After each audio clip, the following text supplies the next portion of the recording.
उसी टेस्ट के अंदर सिर्फ एक चैप्टर दे दिया जाए तो उस चैप्टर के अंदर मौजूद जितनी भी चीजें होती हैं, जितनी इंपॉर्टेंट, जितनी यूजफुल चीजें होती हैं, वो सारी आपके पेपर में आती हैं।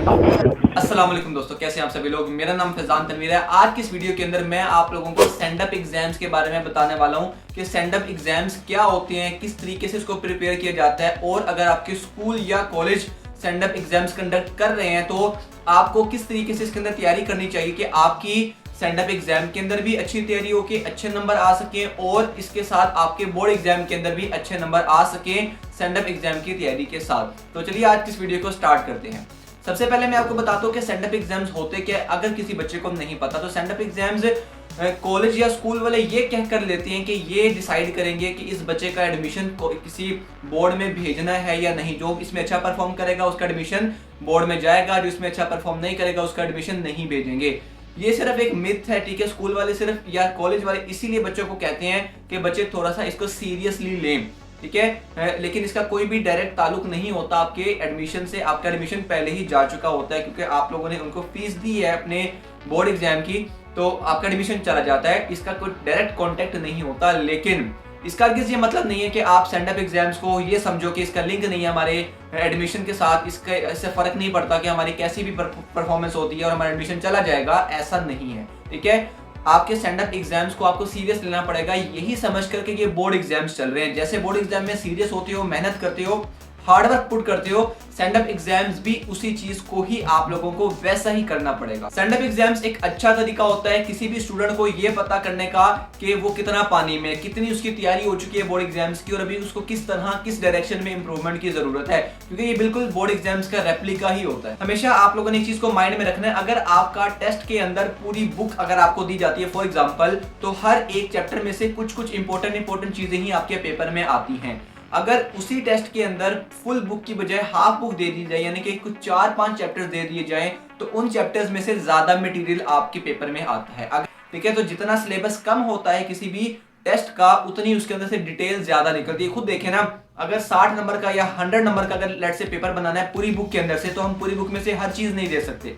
लेकिन अगर हमें एक चैप्टर में से 100 मार्क्स का पेपर बनाना है, तो हमें हर चीज जो इंपॉर्टेंट है, जिसको हम नहीं छोड़ सकते, वो सारी चीजें आपके पेपर में आ रही होंगी। तो इस तरह तैयारी आपकी ज्यादा बेहतर तरीके से हो सकती है। स्टैंड अप एग्जाम्स का बोर्ड एग्जाम्स की निस्बत सिलेबस जो होता है कम होता है। कुछ कॉलेज 60% रेशो रखते हैं, कुछ 50% रेशो रखते हैं कि 50% सिलेबस का स्टैंड अप होगा, कुछ 60% मार्क्स का जो स्टैंड अप है वो कंडक्ट कर रहे होते हैं। अब बहुत सारे बच्चे ऐसे होते हैं कि वो इन स्टैंड अप एग्जाम्स में भी गेस्ट पेपर की तरफ जा रहे होते हैं कि यार गेस्ट पेपर्स मिल जाएं, गेस्ट पेपर से तैयारी कर लें, या जो अपने सीनियर्स होते हैं उनसे बात कर रहे होते हैं कि आपके जो स्टैंड अप में पेपर्स आए थे वो जरा हमें दे दो। तो यार इस चीज का कोई फायदा नहीं है, ठीक है।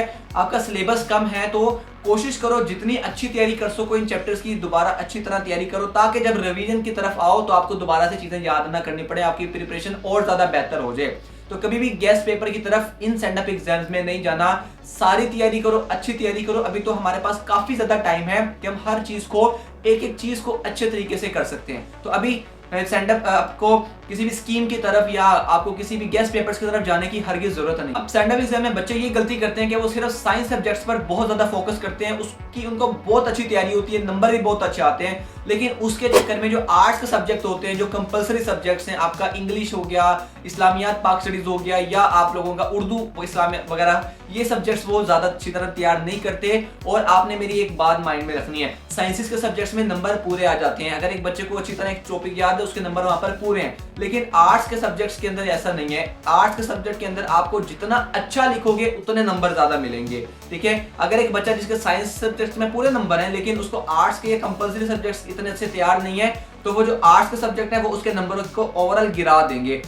उसके ऑपोजिट अगर एक बच्चा जिसके साइंसेस के सब्जेक्ट्स भी स्ट्रॉन्ग है और आर्ट्स के सब्जेक्ट भी स्ट्रॉन्ग है, तो उनके अंदर नंबर आपकी ओवरऑल जो परसेंटेज होती है या ओवरऑल जो आपका मार्क्स होते हैं उनको बहुत ऊपर लेकर चला जाता है। तो कंपलसरी सब्जेक्ट्स को कभी भी हल्के में नहीं लेना, ठीक है। इसकी अच्छी तरह तैयारी करनी है। अब समझो कि स्टैंड अप में ये मेरे पास एक मौका है कि मैं अपने कंपलसरी सब्जेक्ट्स को अच्छी तरह तैयार कर सकूं, तो इनको आपने अच्छी तरह तैयार करना। बच्चों को समझा के थक गया हूं कि यार आप लोगों अपने लिए अपॉर्चुनिटी तलाश किया करो कि किस तरह आपकी टाइम मैनेजमेंट अच्छी हो जाएगी, किस तरह आपका स्ट्रेस मैनेजमेंट, प्रेशर मैनेजमेंट, या आपकी हैंडराइटिंग स्पीड, हैंडराइटिंग जो आपकी ओवरऑल है किस तरीके से हो जाए, इसके लिए अपॉर्चुनिटीज ढूंढा करो। और जो आपके स्टैंड अप्स होते हैं ना, ये उसकी सबसे बेहतरीन अपॉर्चुनिटी होती है, क्योंकि ये आपके बोर्ड एग्जाम्स नहीं होते लेकिन बोर्ड एग्जाम जैसे होती हैं। इसका मतलब है कि जो आपने बिहेवियर या जो आप बोर्ड एग्जाम में कर आना चाहते हो, जो एक्सपेरिमेंट करना चाहते हो, आपको पहले ही मौका मिल चुका है उसको अप्लाई करने का और उसके रिजल्ट्स देखने का, बजाय कि हम डायरेक्ट जाके बोर्ड एग्जाम में उसको एक्सपेरिमेंट करें और वो फेल भी हो सकता है। ठीक है, आपने कोई नया तरीका निकाला है अपने टाइम मैनेजमेंट करने का, तो आप बजाय कि बोर्ड एग्जाम में पहली मरतबा उसको ट्राई करो, तो बेहतर ये कि आप स्टैंड अप में ट्राई करो। आपको उसके बारे में पता चल जाएगा कि आपको उसके अंदर कितनी इंप्रूवमेंट की, कितनी चेंजेस की जरूरत है। तो ये आपके लिए काफी गोल्डन अपॉर्चुनिटी है। और लास्ट के अंदर मैं यही कहूंगा कि अगर कोई एक्चुअल रीजन की वजह से आपके स्टैंड अप एग्जाम्स अच्छे नहीं भी हो पा रहे हैं, तो एक बात माइंड में रखनी है कि it is not the end. अगर अभी आपके स्टैंड अप्स अच्छे नहीं हुए हैं तो कोई प्रॉब्लम नहीं है, अभी आपके पास बहुत सारे मौके आने हैं। आपका टेस्ट सेशन का पूरा टाइम पीरियड आप गुजारोगे, इसके साथ बाद में आपका बोर्ड एग्जाम भी होगा, प्री बोर्ड उससे पहले होंगे, तो काफी हमारे पास मौके ऐसे हैं जिसके अंदर हम उस चीज को इंप्रूव कर सकते हैं अगर कोई एक्चुअल रीजन है। नहीं तो रीजन कोशिश किया करो, अवॉइड किया करो। ये असल में रीजन नहीं, एक्सक्यूजेस होते हैं, इसको अवॉइड करो और अपनी अच्छी तैयारी करो अपने स्टैंड अप एग्जाम्स के लिए। तो अगर आपको ये वीडियो अच्छी लगी है तो इसको दोस्तों के साथ लाजमी से शेयर करना और लाइक लाजमी करना, कमेंट्स में लाजमी से बताना कैसी वीडियो लगी आपको, और इन फ्यूचर आप किस तरह की वीडियोस डिमांड करते हो, कैसी वीडियोस आप देखना चाहते हो, तो उसके अकॉर्डिंग आपको मैं वीडियो बनाऊंगा। और ये वाली वीडियो भी बाय द वे एक आप जैसे ही एक कमेंट जिस बंदे ने किया था उसके कहने पर बनाइए, तो आपकी वीडियो भी इस तरह बनाऊंगा इंशाल्लाह। तो मिलते हैं नेक्स्ट वीडियो के अंदर, तब तक के लिए सी या टेक केयर, अपना ख्याल रखें, दुआ में लाजमी से याद रखना। अल्लाह हाफिज़।